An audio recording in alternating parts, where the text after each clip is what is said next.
up? Welcome back. Day 2 of the state championship finals, Coach. Saturday, Coach. We got a great lineup today, Coach. Hopefully, by the time this airs, I will have gained another game on you. And now it's going to come down to, I'm just going to have to go. Hey, I'm just going to have to, I'm all out, Coach. Yeah, you're going to have to go, the pressure's on, baby. So I don't know what you going to do, All right, Coach. It is what it is. All right. All right, Coach. Saturday, noon, we kick off with the 3A championship. This one's kind of interesting. 8-6 Paducah Tilghman, led by Coach Sean Thompson, who we talked to, taking on 8-6 Belfry Pirates, led by legendary Coach Phillip Haywood. Well, Coach, you pretty much just pencil this in on your schedule, don't you? Well, I wish it was that easy, but it's always good to be here. Back in the championship game again, Coach. Now tell us what separates this team, which I think as far as some people are concerned, would say is a down Belfry team. How did you guys get here this year? Well, as most people know, we started off a little slow, uncharacteristically slow, but we had a very difficult schedule. We played some of the top teams in the state in various classes, and we lost 4 of those 5 games and had to cancel 1 with LCA. And we would have probably lost that one too. I'm not going to. They're really good, and we weren't very good at that time of the year. They're one of the better teams in the state in any class. I just saw them on film, and we were preparing for them, and basically our school system shut down by the end of the week. We had that COVID stuff going on, and I really felt bad about that. That's the only game I've ever canceled in my life, but it was just one of those things that was unavoidable. So we start off 0-5, and we lost a bunch of seniors last year. We had a little glitch in our program where we had a couple small classes coming up. And 4 years ago, I could have told you that I said, hey, this year's coming. We're going to be very inexperienced. I'm not sure what our talent level is going to be, but we're going to have a lot of young players and a lot of very inexperienced older players. And then it turned out to be maybe one of the toughest schedules we've ever opened the season with. So at the beginning of the year, we just told our coaches, we talked about it, and we talked with our players about it, that we had to be very positive with our kids. We didn't know we might take a shot or 2 along the way. We didn't know we were going to take 5, but it turned out that we did. We started off 0-5. But after every loss, we were able to come in the locker room afterwards, or on Monday anyway, and be able to talk with our kids about the positive things that we've done. You could tell we were better the next week. All right, Coach, this week you've got a tough Paducah Tilghman team. Coach, what's it going to take for these Pirates to get to another state championship for you, Coach? Well, I figure we're going in as underdog again. They beat the number 1 and number 2 ranked team in the state in AAA. I don't know what the rankings are, but we know who they've beaten compared to who we've beaten. And we're kind of used to that. Where we are. We're kind of used to saying, well, these guys everybody's picking them over us.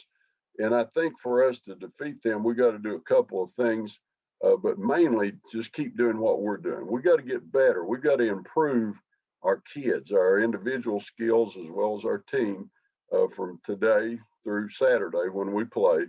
And then we have to play really hard. That's been one of the things that our kids have done well. They play hard. We're not super big. We're not super talented or anything, but we really play hard. And we've got to take away big plays because they've got some really big playmakers. All right, thanks, Coach. All right, thank you. Coach, man, first off, congratulations on making it to the state championship game. Tell us about your season, man. Man, I appreciate you, man. It's been a long road to get here, but we're here. So, we're going to keep on believing in us and go give Belfry all we can. For us, it's just it's an opportunity, and hopefully we take advantage of that. What it was is just getting the kids to buy in and believe and playing for something bigger than themselves. That's something we talk about every day, becoming a family and playing for each other as opposed to our own personal gain.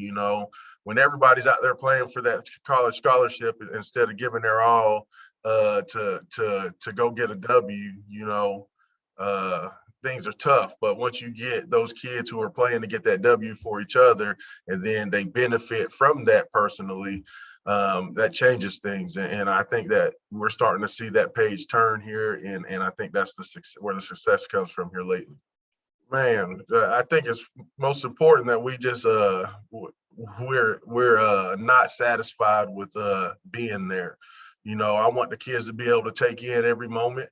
I want it to be an experience that they remember forever, because there's very few teams that get this opportunity. It's a special thing, so we want to make sure those kids understand that and really take advantage of the moment and seize the moment. I think that there's no better opponent than Belfry when you get there, when you're talking about Class 3A football. I think that they have a great program. I think that they're one of the standards when you talk about powerhouses in the state of Kentucky. And though they went through a season similar to ours, they're used to this moment. So we got to make sure that we show up and we're just ready to compete. What's it gonna take for Paducah Tilghman to come out of this game with a state championship? I think in any game that you go into, you got to win the turnover battle. So that's what we've been able to do the last couple of weeks. So if we can continue to do that, I think that we'll have an opportunity. But the other thing, when you're playing a team like Belfry, you got to come out and match their physicality and win in the trenches. And we have a lot of big, strong linemen on both sides of the ball, and we expect the game to be won there. Even though we're not as power football as they are, we don't call ourselves a finesse team. The things we do, we like to say that we're physical in doing that, and we want to make sure we do that. We can match their physicality, and as well as win the turnover battle. I think that we have an opportunity when the clock hits zeros. All right, Coach, man. Well, thanks for coming on and introducing sir. everybody in our little world to you and your team, man. We wish you the best of luck, and Yes, keep sir. doing big things, Coach. I appreciate you guys for having us. I like what y'all do. It's fun to watch y'all show. All right, Coach, man. Who I'm you gonna let got? you go first on this one, man. All right, man. We got the old guard Yeah. versus the new guard. Yeah, man. like Coach Haywood say, they got some, athletes that can make plays. And this is quote unquote a down year for Belfry, like Coach say, but they've gotten better every week. Coach, I'm gonna go with the young guy. Give me Paducah Tilghman for the upset. Is it an upset though, Coach? I mean, they 2 8-6 teams, man. But Paducah Tilghman has beat the top two teams in 3A to get to this game. Yeah, that's true, and that's also why I'm going with Paducah Tilghman in this one too, man. Yeah, I'm going with Paducah Tilghman. I like the upset in this one. Well, then I want 2 Belfry, 8-6 Coach. teams. No, you can't switch I that. need to go opposite of you, Coach. Not this time, Coach. Not this time. Well, Coach, that probably seals the deal right there. But next game, 4 p.m., we gonna seal the deal, baby. Let's go, Lexington, 8-5 Bronco, baby. We are in the house. Let's go, Douglas. All right, taking on Brandon Smith, son of legendary coach Chuck Smith, and the South Warren Spartans, who just destroyed Woeful, Coach. I mean, that was impressive, Coach. Man, it was like a Decepticon came down and took down that semi they had. Good gracious, dog. I was not expecting that from my Woeful Nation, man. Nevertheless, fantastic year for you guys. Nothing to hang your head about. Man, just came up short. That's the way a cookie crumbles, but you did improve. You're improving as a team and as a culture, man. So hats off. Congratulations to a fantastic year. We got a chance to catch up with defensive coordinator Jeffrey Poe to find out about the Broncos. Here we go right here. Yes, sir. Coach Poe, what's going on with you? Nothing much. I appreciate the opportunity getting on here and getting a chance to talk about the Broncos. And I love all the stuff you guys are doing for the community around here in Lexington and reaching on out. Yes, sir. Well, first of all, I just want you to know 8-5 Broncos, Coach, we winning, we riding. We in the state championship, Coach, man. So we just want to introduce everybody to the man behind all these running clocks and keeping people out the scoreboard and donuts. So y'all was handing out more donuts than Dunkin' Donuts back in the day, Coach. Well, another great season for Douglas. I mean, a lot of people wanted to point to the hiccup, when you guys played Boyle and was like, see, da-da-da-da. But you guys, here you are, state championship game, trying to get this first state championship and bring one home to the city of Lexington. Coach, what was the biggest thing you think your team learned from that Boyle game? Playing a school like Boyle County, a championship caliber team, obviously with them being in it now and being in the years past, it shows you something different when you play a team like that. You're going to see the strain that those kids are going to play with, the level that how just competitive they are, and how they're not going to let up off of you any bit. They came out and they punched us in the mouth, and very early on, and I think it stunned us for a little bit. And the score ended up becoming what it was. Later on that game, we settled down, kept things nice, but by then the game was really out of hand. But it was probably one of the best things for us at the end of the day. I completely believe if it wasn't for that, we may not be sitting here where we are today. Sometimes getting your tail kicked and getting yourself to realize like you got some things you need to work on. Some of the things in leadership and things with kids have grown since then. So it's one of those things that we wish didn't happen. But at the end of the day, it's helped us to grow, and hopefully it keeps leading us on to this game on Saturday. All right, Coach. Speaking of the game on Saturday, South Warren came in and kind of shocked everybody, put a nice little thumping on Woodford County. Coach, what's it going to take to contain this high-powered Spartans team? Oh, they're a heck of a team. They're coached really well, and some of those kids is like some of ours that played in the state championship and been there. At the end of the day, it's going to come down to a battle, like we all know, up front on both sides of the ball. What things can be done on both sides there. Whoever has the most success there, that'll be the first, probably one of the leading things that determines the game. Obviously, both teams have explosive offenses that can make stuff happen.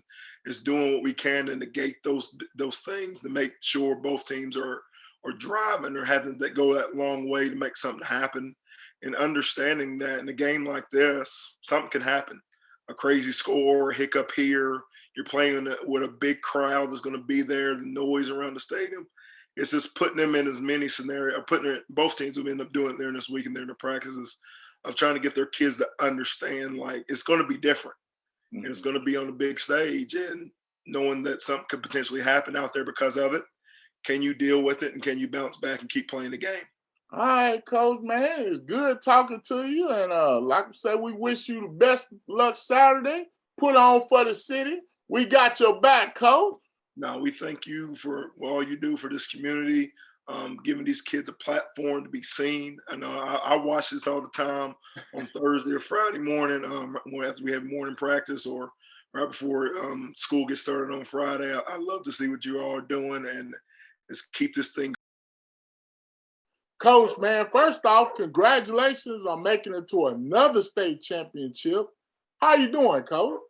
I appreciate it. I'm doing pretty good. Anytime you get a chance to compete for a championship, it's a good week. All right, Coach. Well, here you are. I mean, you dethroned the RPI #1 seed, Woodford County.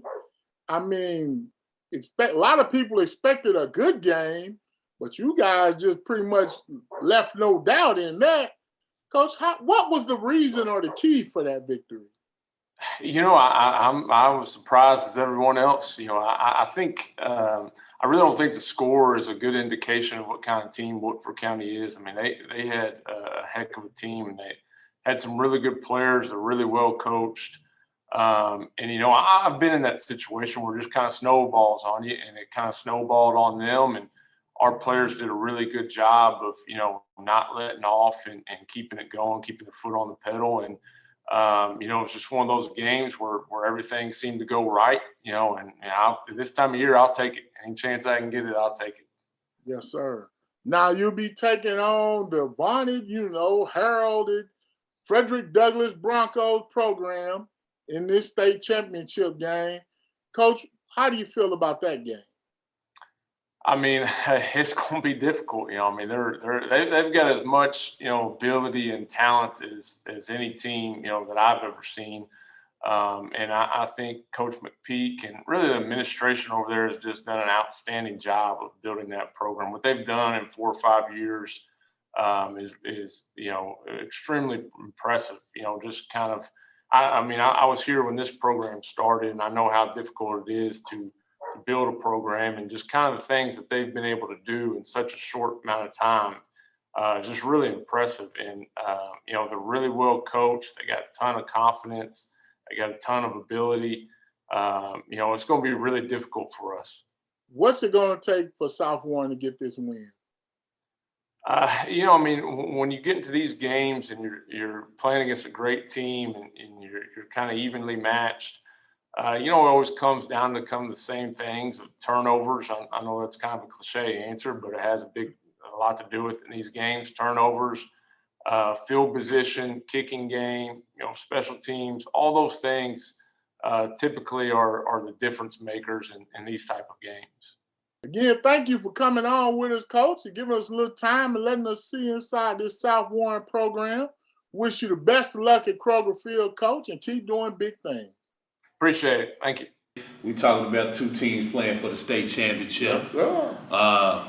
Man, I guess we know who you going for, huh? Hey, 8-5 Bronco, baby. I'm all the way. That's yes, sir. Picking, I'm riding for my city. Yeah. And hey, man, I know there's some people going to be buying tickets and going to be there to watch Douglas lose. Man, don't be like that. Support these kids, man. Get out there. Let's have a big crowd. I agree. Support these kids, man. Fantastic event. It's the game that we've been waiting for, huh? Yes, sir. The moment your 859 Broncos step to the plate. Bringing home 2 championships for the city this year. Yeah, opportunity to bring 2 trophies back to the city with the LCA and with the Douglas Broncos, man. You know what? There was some chatter. But you know what I'm going to do? Bring the camera in. 859 Broncos. You done did what you were supposed to do. You ran through the city again. You put yourself in position again. Dane Key, Ty Bryant, Kane Johnson, Sam Cornett, Chops, putting you on notice. Coach McPeak, all I got is one question for you. How much gas you got left in the tank? How much gas you got left in the tank? What you gonna do? Huh? Is the tank half empty or half full? You tell me. Or is it all the way full? I guess we'll find out at the end of this game come Saturday night. You gonna bring the trophy home? Or is it gonna slip through your fingertips one more game? Huh? How much gas you got left? Let's go. Coach, boy. Let's go Broncos. I take it you picking the Broncos? Broncos for the win. All right, Coach, now 8 o'clock, we got the primetime game, the big dogs. This is the who's who. Everybody know these names. We got 13-0 Mayo taking on 13-1 St. X. They played once already. Mayo took them, and Mayo let off the gas. We don't know. But the final score was only a 6-point difference. Like Coach Wallace said, St. X went on to have a great season and kept fighting back. Do they get to avenge this loss? First of all, we're going to preview this game by talking to Louisville Courier Journal prep sports writer Jason Frakes. All right, we're here with Jason Frakes of the Louisville Courier Journal. He's going to help us talk about this 6A championship. What's going on, Jason? Doing well. How are you doing? All right, man.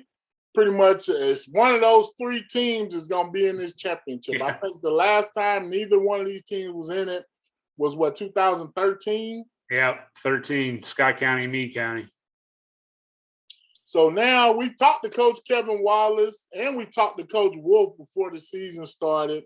Both of them were excited about their teams. Even Wolf was saying this might be one of his best teams he's ever had there. Yeah. Coach Wallace, I guess you could say he's restored the roar in Trinity, if you would be. So just kind of tell us a little bit about these programs.